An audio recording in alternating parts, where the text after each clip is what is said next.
Ya, shalom, selamat pagi untuk setiap kita. Kurang semangat, shalom. Ya, besok mau merdeka harus semangat Bapak Ibu.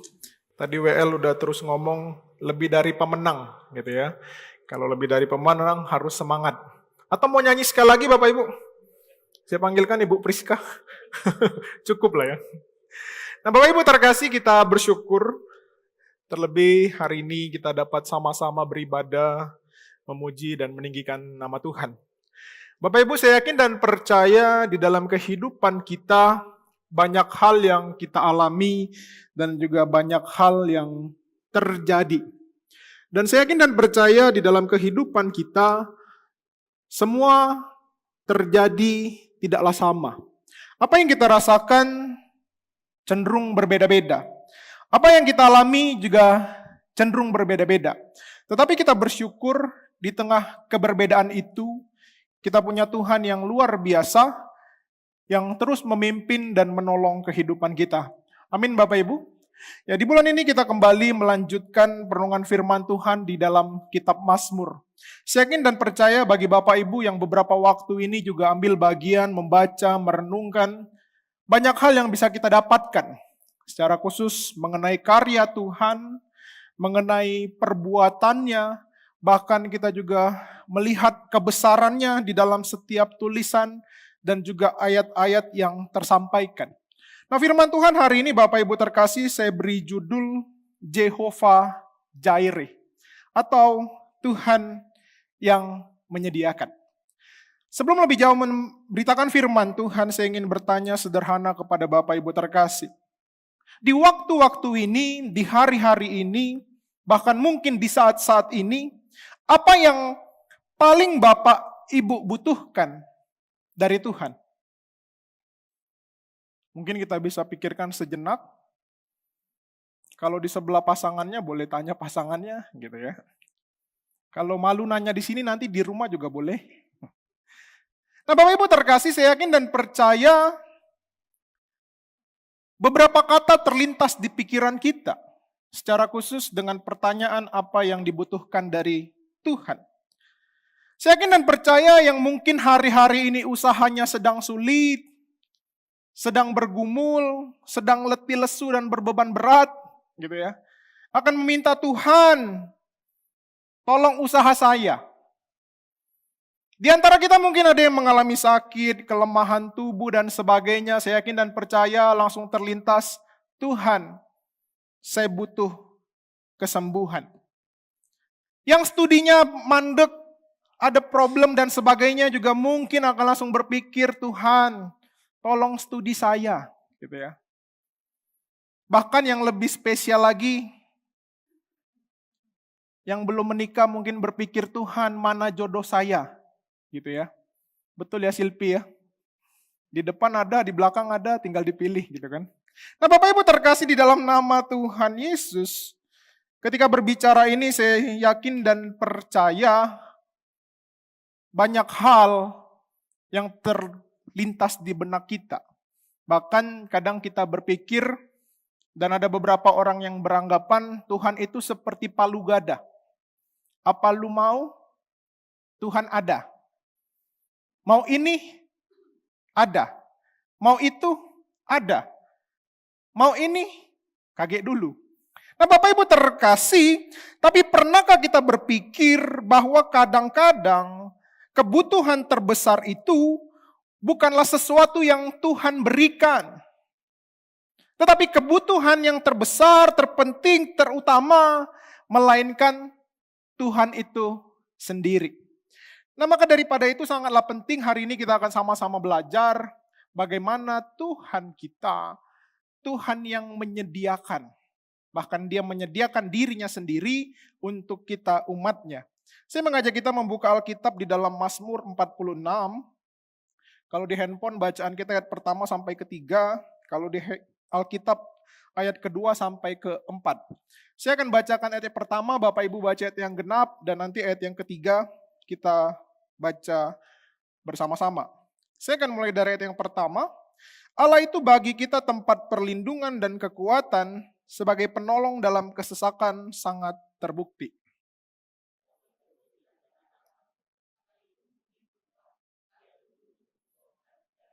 bersama-sama, sekalipun ribut dan berbuih airnya, sekalipun gunung-gunung goyang oleh geloranya. Nah, Bapak Ibu terkasih di dalam nama Tuhan Yesus, kalau kita perhatikan sama-sama ayat yang barusan kita baca, ada makna dan juga hal-hal yang luar biasa yang disampaikan oleh pemazmur melalui tulisannya. Nah, Bapak Ibu terkasih, ketika berbicara tentang Jehovah Jireh, memang ketika kita telusuri di dalam Alkitab, pastinya kita akan bertemu dengan kisah di dalam Kejadian 22 ayat 14, di mana pada saat itu diceritakan Abraham akan mengorbankan anaknya Ishak di Gunung Moria. Dan ketika Abraham ingin mengorbankan anaknya, di last time Tuhan mengirimkan pengganti untuk dikorbankan. Dan momen itu digambarkan dengan sebutan Allah yang Jehovah Jireh. Nah, Bapak Ibu terkasih, secara etimologis memang kata Jehovah Jireh ini berbicara tentang sifat dan nama Allah itu sendiri. Dan kalau kita lihat lebih jauh, arti dan terjemahannya dikatakan bahwa Allah yang menyediakan di sini menunjuk kepada Allah yang melihat dengan kata Ibrani Ra'ah. Nah, Bapak Ibu terkasih, dalam pemahaman orang Ibrani pada saat itu, boleh next, kata melihat itu bukan sekedar aktivitas mata, gitu ya, bukan sekedar aktivitas mata, saya sedang melihat Bapak Ibu atau melihat handphone atau sedang melihat pemandangan dan sebagainya. Tetapi Bapak Ibu terkasih, kata yang lebih dalam, melihat itu mengindikasikan sebuah gagasan bahwa ada pribadi yang sedang memperhatikan. Ada pribadi yang sedang mengetahui, ada pribadi yang sedang memahami, dan ada pribadi yang pada saat itu langsung bertindak. Nah, jadi ketika berbicara tentang Jehovah Jireh, ini bukan berbicara tentang sekedar Tuhan yang menyediakan atau memberikan sesuatu.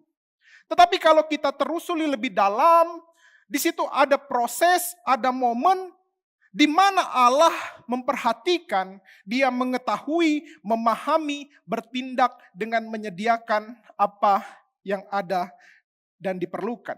Bahkan Bapak Ibu terkasih, lebih dalam lagi Jehovah Jireh itu adalah Tuhan yang memberikan dirinya sendiri untuk kita manusia berdosa. Nah, hari ini kita akan belajar beberapa hal secara khusus dari nama dan sifat Allah yang berhubungan dengan kata Jehovah Jireh. Saya yakin sebagian kita mendengar kata ini juga bukan sebuah kata yang asing, dan mungkin kata ini juga sering sekali kita nyanyikan, kita renungkan dan sebagainya. Tetapi yang pertama hari ini kita akan melihat melalui firman Tuhan yang kita baca bahwa Jehovah Jireh ingin berbicara tentang Allah yang menyediakan perlindungan di dalam kehidupan kita. Bisa next. Nah, Bapak Ibu terkasih, saya yakin sebagai manusia dan sebagai makhluk hidup, kebutuhan utama adalah tempat berlindung. Betul ya Bapak Ibu terkasih? Mau kita seperti apa, mau model seperti apa, mungkin kehidupan kita bagaimana, tapi saya yakin dan percaya kebutuhan utama kita adalah tempat berlindung. Sama seperti halnya pemazmur berkata bahwa Tuhanlah tempat perlindungan. Pemazmur ingin membuka dengan suatu gambaran bahwa bagian penting di dalam kehidupan manusia memiliki namanya tempat perlindungan. Tempat perlindungan pastinya berbicara Bapak Ibu tempat yang aman, tempat yang tersembunyi, tempat untuk kita bisa terhindar dari bahaya dan sebagainya. Nah, Bapak Ibu terkasih, saya kembali ingin bertanya secara khusus di dalam kehidupan kita hari-hari ini. Sebagai orang percaya, sebagai umat Tuhan, sebagai orang yang hadir hari-hari ini di dalam ibadah. Bapak Ibu terkasih, apa yang kerap kali membuat kita merasa aman? Secara khusus di dalam menjalani kehidupan, di dalam menjalani usaha pekerjaan, di dalam studi dan sebagainya. Saya izin tanya, apa Bapak Ibu yang kerap kali membuat kita merasa aman?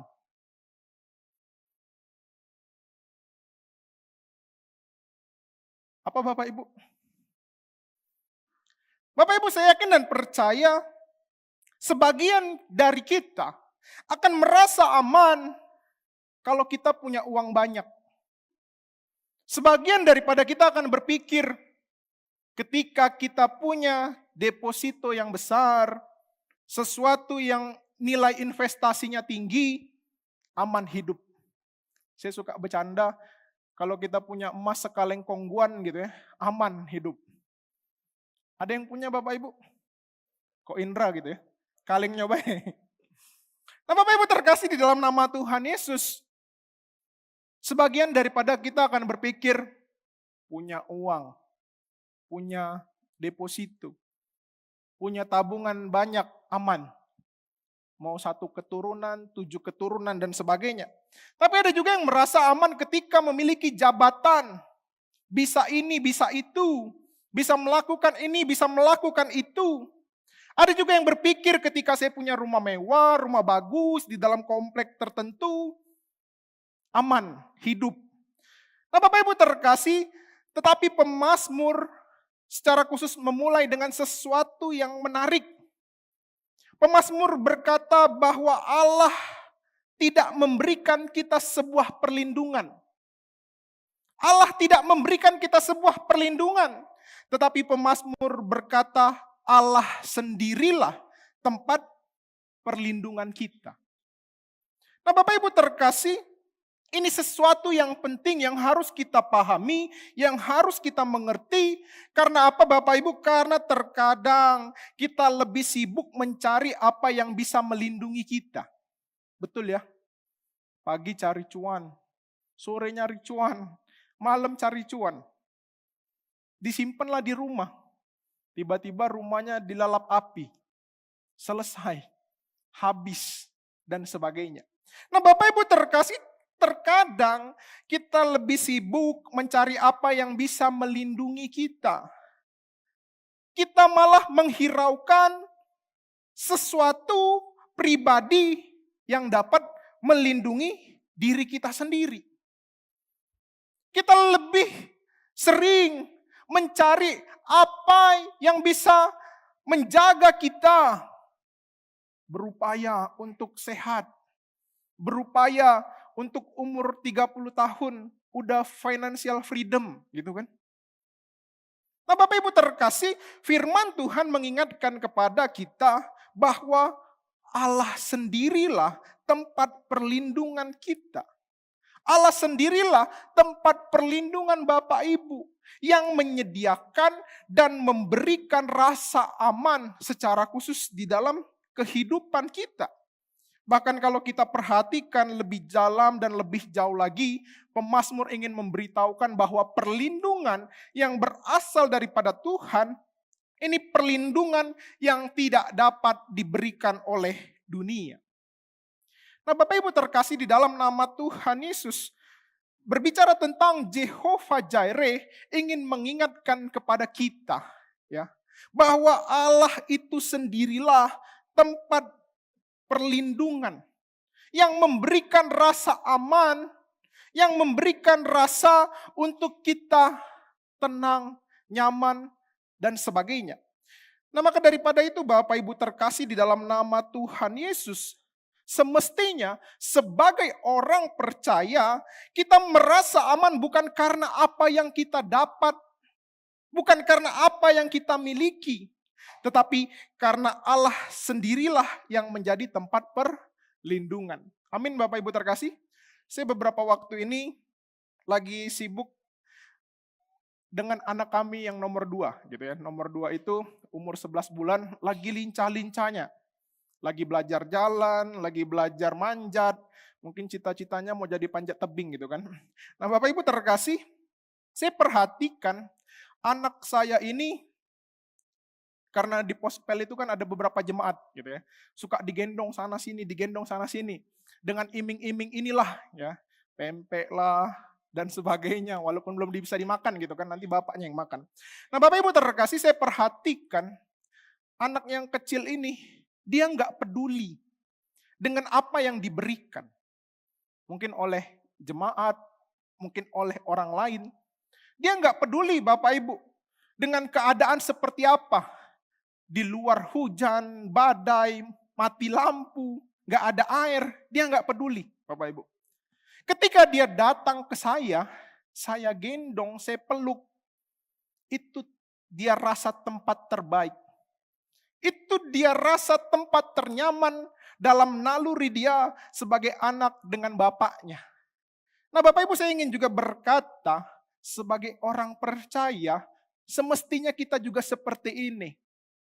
Di dalam segala keadaan, momen baik, tidak baik, susah, tidak susah, apa yang terjadi, Tuhanlah yang menjadi tempat perlindungan kita.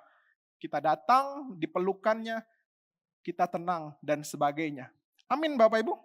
Yang kedua, kita juga belajar, Bapak Ibu terkasih, ketika berbicara tentang Jehovah Jireh, ini berbicara tentang Allah yang menyediakan pertolongan.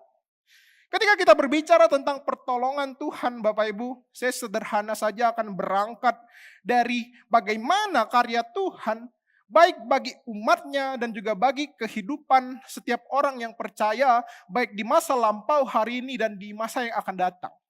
Berbicara pertolongan Tuhan, Bapak Ibu terkasih, di masa lampau kita akan bertemu dengan pertolongan Tuhan bagi umatnya bangsa Israel. Ketika kita berbicara tentang pertolongan umatnya bagi bangsa Israel, kita menemukan kisah-kisah yang banyak dan luar biasa. Salah satu kisah mengingatkan kita ketika bangsa Israel baru keluar dari Mesir. Kita perhatikan bagaimana ketika bangsa Israel baru keluar dari Mesir, mereka diperhadapkan dengan Laut Merah. Saya suka bilang mereka maju kena, mundur kena. Secara manusia, secara logika, secara hitung-hitungan Bapak Ibu terkasih, seharusnya pada saat itu Musa dan bangsa Israel akan mengalami kematian. Karena kalau mereka maju, mereka pasti akan binasa, tenggelam, mati oleh Laut Merah. Ketika mereka mundur, mereka juga pasti mati, binasa karena dikepung dan dibunuh oleh tentara Mesir. Tetapi Bapak Ibu terkasih, menariknya, pertolongan Tuhan datang tepat pada waktunya. Laut Merah terbelah, orang Israel bisa lewat, bahkan tentara Mesir yang mengalami kematian. Begitu juga kita melihat ketika kisah Elia di Sungai Kerit, di mana terjadi ketiadaan hujan, kekeringan melanda, gitu ya. Elia kelaparan, Tuhan memakai burung gagak untuk memberikan makanan kepada Elia. Kita juga melihat Bapak Ibu, kisah di dalam kitab Daniel. Karena Daniel tidak mau taat akan perintah raja untuk menghormati dan menyembah raja, Daniel menerima konsekuensi harus dipenjara bersama dengan teman-temannya di Gua Singa. Tetapi Bapak Ibu terkasih, kita juga melihat bagaimana pertolongan Tuhan yang begitu luar biasa bagi Daniel dan teman-temannya. Dia tidak diterkam singa, bahkan dikeluarkan. Begitu juga Bapak Ibu terkasih, selama saya beberapa tahun pelayanan di Bethlehem, saya melihat pertolongan Tuhan yang begitu luar biasa di dalam kehidupan jemaat, di dalam kehidupan Bapak Ibu. Ada jemaat yang berdoa, bergumul, merindukan keturunan. Beberapa tahun tidak hadir. Ketika hadir, anak yang lahir mengalami problem. Tapi Bapak Ibu, pertolongan Tuhan luar biasa. Di tengah keadaan itu, Tuhan memberikan hal yang luar biasa. Ada jemaat Bapak Ibu, tiba-tiba jatuh, masuk rumah sakit. Dokter berkata, tidak mungkin sembuh. Tinggal menunggu waktu. Tapi Bapak Ibu puji Tuhan dan luar biasa. Hari ini sehat. Tadi pagi masih ibadah. Saya yakin dan percaya itu semua karena pertolongan Tuhan yang begitu luar biasa. Pertolongan Tuhan yang memang betul-betul nyata di dalam kehidupan orang percaya, di dalam kehidupan umatnya, di masa lampau, di hari ini, dan juga di masa yang akan datang. Amin Bapak Ibu terkasih. Apa yang disampaikan oleh pemazmur melalui Bani Korah, ini juga berangkat secara khusus Bapak Ibu dari apa yang dialami dan dirasakan oleh orang-orang Lewi pada saat itu. Mazmur 46 seringkali digambarkan dan dihubungkan dengan kisah ketika bangsa Israel di bawah kepemimpinan Raja Hizkia sedang dikepung oleh tentara Asyur, Bapak Ibu terkasih. Pada saat itu tentara Asyur terkenal dengan kerajaan yang besar, luar biasa, memiliki tentara yang begitu banyak. Secara matematis, secara hitungan, pada saat itu, kerajaan Israel di bawah pemerintahan Hizkia, mereka pasti akan hancur. Mereka akan kalah oleh tentara Asyur yang jumlahnya begitu banyak. Tetapi Bapak Ibu, kalau kita perhatikan di dalam 2 raja-raja, di situ dikatakan bahwa Raja Hizkia, dia datang, dia mencari Tuhan dan meminta pertolongan daripada Tuhan. Dan kalau kita perhatikan Bapak Ibu terkasih, di situ singkatnya kita melihat bagaimana Tuhan yang berperang bagi orang Israel, gitu ya. Tuhan bertindak membinasakan 185.000 tentara Asyur. Nah, Bapak Ibu terkasih, di sini kita melihat gambaran Allah yang menyediakan pertolongan dengan begitu luar biasa. Bahkan kalau kita perhatikan pertolongan Tuhan dalam kehidupan umatnya di dalam kitab Mazmur itu bukan sekedar mengubah keadaan kita dari tidak baik menjadi baik, dari kacau menjadi rapi dan tersusun. Tapi Bapak Ibu yang lebih jauh, pertolongan Tuhan itu berbicara tentang Allah sendiri yang hadir, gitu ya. Yang hadir, yang turun, memberikan kelepasan, memberikan kemerdekaan dan sebagainya. Kalau kita ingat juga 81 tahun yang lalu, ketika negara kita merdeka, kita sebagai umatnya juga yakin dan percaya bahwa Tuhanlah yang memberikan pertolongan sehingga kita mengalami namanya kemerdekaan. Amin Bapak Ibu terkasih. Dan di sini pemazmur menegaskan dengan frasa yang menarik, gitu ya. Dikatakan Tuhan adalah penolong dalam kesesakan sangat terbukti. Yang berarti bahwa Tuhanlah pertolongan yang selalu tersedia, gitu. Tepat pada waktunya. Nah, jadi Bapak Ibu terkasih di dalam nama Tuhan Yesus, yang kedua di sini kita belajar bahwa Tuhan itu Tuhan yang mengetahui kapan Dia menyediakan pertolongan di dalam kehidupan kita. Dan kita yakin dan percaya pertolongannya tidak pernah terlambat, tepat pada waktunya dan sesuai dengan kehendaknya. Amin Bapak Ibu terkasih. Bagi kita manusia, gitu ya, kadang kita melihat Tuhan terlambat. Tetapi dalam perspektif Tuhan, kita meyakini bahwa Tuhan sedang menyediakan yang terbaik bagi setiap kita. Amin Bapak Ibu. Yang ketiga kita juga belajar melalui firman Tuhan hari ini. Di dalam Mazmur 46 kita juga melihat bahwa Jehovah Jireh itu Allah yang memberikan namanya ketenangan. Saya yakin dan percaya di dalam kehidupan kita, sama-sama kita diperhadapkan dengan fakta bahwa tidak ada kehidupan yang sempurna. Setuju Bapak Ibu? Kita sama-sama diperhadapkan dengan fakta bahwa tidak ada kehidupan yang sempurna. Malah kita bertemu dengan fakta kehidupan kita penuh dengan kelemahan. Kehidupan kita penuh dengan keterbatasan. Bahkan terkadang kehidupan kita itu tidak berarah dengan pasti.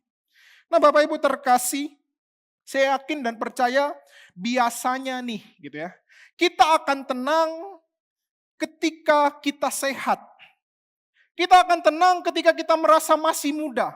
Oh masih muda nih, mau makan kepiting, cumi-cumi, apalagi cesusu, babi panggang, babi guling. Kita akan merasa tenang ketika kita sehat. Ketika kita kuat, kita akan merasa tenang. Ketika kita memiliki segalanya, kita akan merasa tenang. Tapi Bapak Ibu terkasih, saya mau tanya, ketika kondisi kita seminggu 2 kali harus cuci darah, harus bolak-balik ke luar negeri untuk kontrol, kemoterapi, apakah kita masih bisa tenang? Apalagi kalau anak muda terus ditanya-tanya kan, kapan nikah? Wush, makin tidak tenang lagi hati. Kalau awe sudah lewat dia, makanya aman ya we ya. Nah Bapak Ibu terkasih di dalam nama Tuhan Yesus, saya juga ingin berkata bahwa tidak ada kehidupan yang tanpa goncangan. Tidak ada kehidupan yang tanpa gelombang. Tidak ada kehidupan tanpa badai. Tidak ada kehidupan yang hijau terus Bapak Ibu. Kadang-kadang harus merah kayak baju Bapak Ibu hari ini gitu kan. Nah Bapak Ibu terkasih, pemazmur juga memakai gambaran yang luar biasa. Dikatakan kita tidak akan takut sekalipun bumi berubah, sekalipun gunung-gunung goncang di dalam laut, sekalipun ribut dan berbuih airnya. Nah Bapak Ibu terkasih, di dalam perspektif orang Israel, ketika berbicara tentang gunung, itu akan berbicara tentang lambang, simbol kepastian. Karena menurut orang Israel, gunung itu gambaran sebuah keadaan yang kokoh. Tidak mungkin tergoncangkan. Tidak mungkin berubah. Karena mereka melihat gunung itu besar, gunung itu luar biasa, memberi perlindungan, memberi kehidupan, dan sebagainya. Tetapi Bapak Ibu terkasih, Bani Korah berkata, gunung bisa bergeser. Gunung bisa goncang karena gempa gitu ya. Laut bisa muncul badai dan sebagainya. Bapak Ibu terkasih, pemazmur berkata di tengah keadaan itu kami tidak takut gitu ya. Kalau kita perhatikan lebih dalam, Bani Korah ingin mengatakan bahwa Tuhan itu tidak hanya menyediakan ketenangan. Tetapi Bani Korah juga ingin berkata, Tuhan menyediakan ketenangan sekalipun ada pergumulan. Tuhan menyediakan ketenangan sekalipun gunung-gunung itu goncang dan sebagainya. Dan Bani Korah juga ingin berkata bahwa di dalam kehidupan ini tidak ada yang pasti. Kita ingat beberapa tahun yang lalu, 5-6 tahun yang lalu, dunia kita berubah karena virus corona. Saya yakin dan percaya Bapak Ibu, banyak orang yang gak sangka bisa ada virus seperti itu. Banyak orang yang gak siap karena virus itu. Bahkan saya yakin dan percaya banyak orang yang kehilangan karena virus itu. Baik usaha, pekerjaan, keluarga, dan sebagainya. Nah Bapak Ibu terkasih, pada momen itu semua orang khawatir, semua orang takut, semua orang tidak memiliki kepastian. Saya ingat ke JM aja gitu Bapak Ibu, kalau bersin kita udah diliatin orang. Berani-beraninya bersin gitu kan. Jadi kalau mau bersin harus pulang ke rumah ditahan Bapak Ibu. Nah Bapak Ibu terkasih, di dalam nama Tuhan Yesus itulah keadaan dunia. Keadaan yang pasti akan terjadi bahwa di dalam kehidupan kita pasti ada goncangan, pasti ada badai, pasti ada macam-macam. Tetapi pemazmur berkata, di tengah keadaan itu kami tidak takut, gitu ya. Karena pemazmur menyadari ketenangan bukan berasal dari keadaan, tapi ketenangan itu berasal dari mana Bapak Ibu? Berasal dari kehadiran Tuhan di dalam kehidupan umatnya. Nah jadi Bapak Ibu terkasih, damai yang Tuhan berikan bukanlah damai karena masalah selesai, tetapi damai yang tetap tinggal meskipun masalah belum selesai. Nah, jadi Bapak Ibu terkasih, bagaimana kita mengalaminya, bagaimana kita merasakannya, caranya kita kembali ke kisah Abraham dan Ishak di Gunung Moria. Sebentar aja, udah dilirik-lirik saya. Nah Bapak Ibu terkasih, di dalam nama Tuhan Yesus, kita ingat bagaimana Abraham mendapatkan Ishak itu dengan proses yang tidak mudah dan tidak gampang. Butuh waktu yang panjang untuk Abraham dan Ribka mendapatkan Ishak. Tapi Bapak Ibu menariknya, di tengah keadaan itu, Abraham tetap percaya. Dan yang kedua Bapak Ibu, ketika Abraham sudah dapat Ishak dengan proses yang begitu panjang, tiba-tiba Tuhan suruh korbankan Ishak. Betul ya? Nah Bapak Ibu terkasih, singkatnya Bapak Ibu terkasih, kita belajar. Abraham melakukan apa yang diperintahkan Tuhan. Abraham melakukan apa yang Tuhan suruh. Dan ketika Abraham melakukan apa yang Tuhan suruh, Tuhan menyediakan sesuatu untuk pengganti daripada Ishak. Nah, berbicara tentang Jehovah Jireh, kalau kita ingin mengalami, kita merasakannya di dalam kehidupan, kita juga harus seperti Abraham. Sederhana Bapak Ibu, tetap percaya apapun situasinya. Yang kedua, di tengah percaya itu, tetap lakukan apa yang Tuhan perintahkan. di dalam kehidupan kita. Amin Bapak Ibu.